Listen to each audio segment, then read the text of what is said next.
Hello các bạn đã quay trở lại với kênh 99 Vlog của mình nha. Bây giờ mình sẽ đưa các bạn đi câu cá này, thả lưới để bắt cá này các bạn nhá. Tí nữa trưa mình sẽ có món cá để nướng ăn buổi trưa các bạn nhá. Đây, thằng cu đang buộc đây à.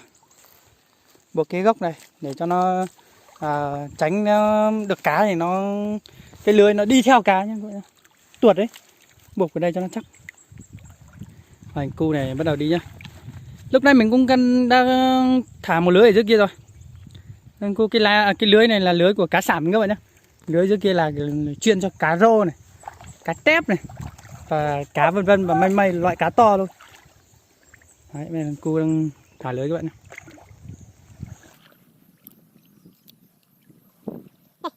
Bây giờ nước cạn đá mòn rồi các bạn nhá. Tình yêu của mình cũng tan theo cái nước cạn đá mòn này rồi.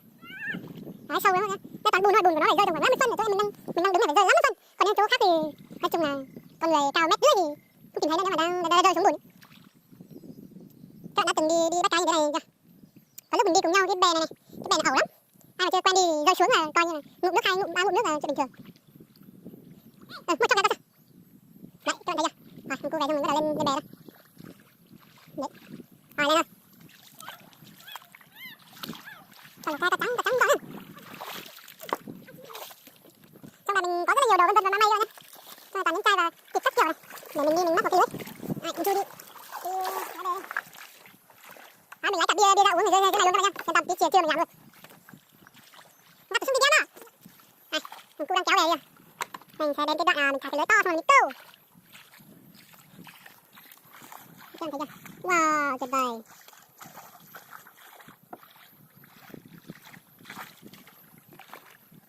Đi đèo đi. Đi lên xong rồi lấy cái cây này đèo đi luôn. Đấy, xem tôi nhá, tôi rất chuyên nghiệp. Thợ chuyên bắt cá vậy nhá. Hai cá rô cá chép to bằng 5 ngón trở lên là cứ liên hệ với thằng Chu này. Cái đó là Chu nó con này học 69 đấy. Con cá rô của nó chỉ lấy 7.000 thôi nha, rất là rẻ luôn. Ai có thì liên hệ với thằng Chu nha. Đấy, cái con mồi ở dưới này mình sẽ trực 24/24. Đây, còn những trên này là toàn là nương sắn này, nương ngô, nương lúa các kiểu các bạn nhá, chúng mình cũng toàn làm nương ngô các kiểu, toàn nương lúa các kiểu nhá. Đây, những tảng đá này là nước ngập xong là nó nứt vỡ ra rồi. Đấy, trông thấy chưa? Rất là tuyệt vời, rất đẹp nha mọi người. Đi trưa nên là có cá rồi là mình chỉ tưởng cái món là cá nướng siêu nhà quê các bạn ạ, siêu nhà quê. Đấy, bây giờ mình sẽ đến cái lưới kia xong rồi mình sẽ đi xem một lượt xem đã bắt con cá nào chưa. Rồi, Cũng đông người ra câu đấy các bạn ạ. Đây các bạn nữ trẻ con đây, trẻ trâu. Các bạn này câu nhiều lắm. Đi bè đi bơi nước các kiểu rất là giỏi các bạn nhá. Có một đội ở trên kia nữa cơ nhưng mà mình cái gốc mà cái đồi này che mất rồi. Đấy. Câu cá này là khi nào cá mà cắn câu ấy, ăn con giun ấy thì cá sẽ kéo con giun kia đi, sơi cứu cái đi, xong rồi cái phao này sẽ chìm xuống, thế là mình giật lên thôi. Tí nữa mình sẽ cho các bạn thấy luôn nhé. Bây giờ mình đã đến cái công đoạn là nướng rồi, nướng chuẩn bị ăn thôi. Bây giờ là 2 giờ rồi, đói lắm rồi. Đây là cá rô nhá, con kia là cá tép này, con này cá rô. Nó chỉ là con xe, cho con thịt thôi. Đây rồi. Rồi đến cá này, các bạn biết là cá gì không? Cá này là cá sảm. Cá này là tuyệt vời nhất các món này. Cá chép còn hơn các bạn ơi. Nóng quá. Đây các bạn đây rồi. Ui. Tốt có rất là xe. Mất cả con xe. Hay các bạn thấy chưa? Ngon chưa, tuyệt vời chưa? cá chê này, không mẹ ơi. Không tốt hay rồi. Đợi xíu. Các bạn thấy gần một tí nha. Cá tép này, to chưa? Thằng xưa nương sắn luôn đấy. Bây giờ đi đào sắn này, đào sắn của mình to còn đường nốt. Nào tao cất lấy đôi thôi à. Nó còn nữa.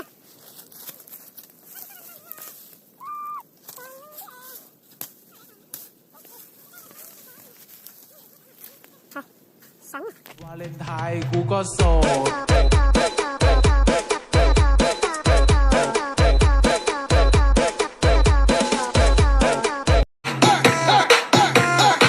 แสนดีไปทำไม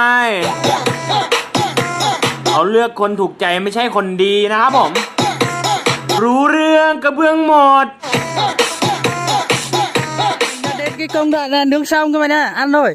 Thằng cu đây, chào mọi người thằng cu. Hello đi, xin chào. Đây là phó giám đốc vlog đấy.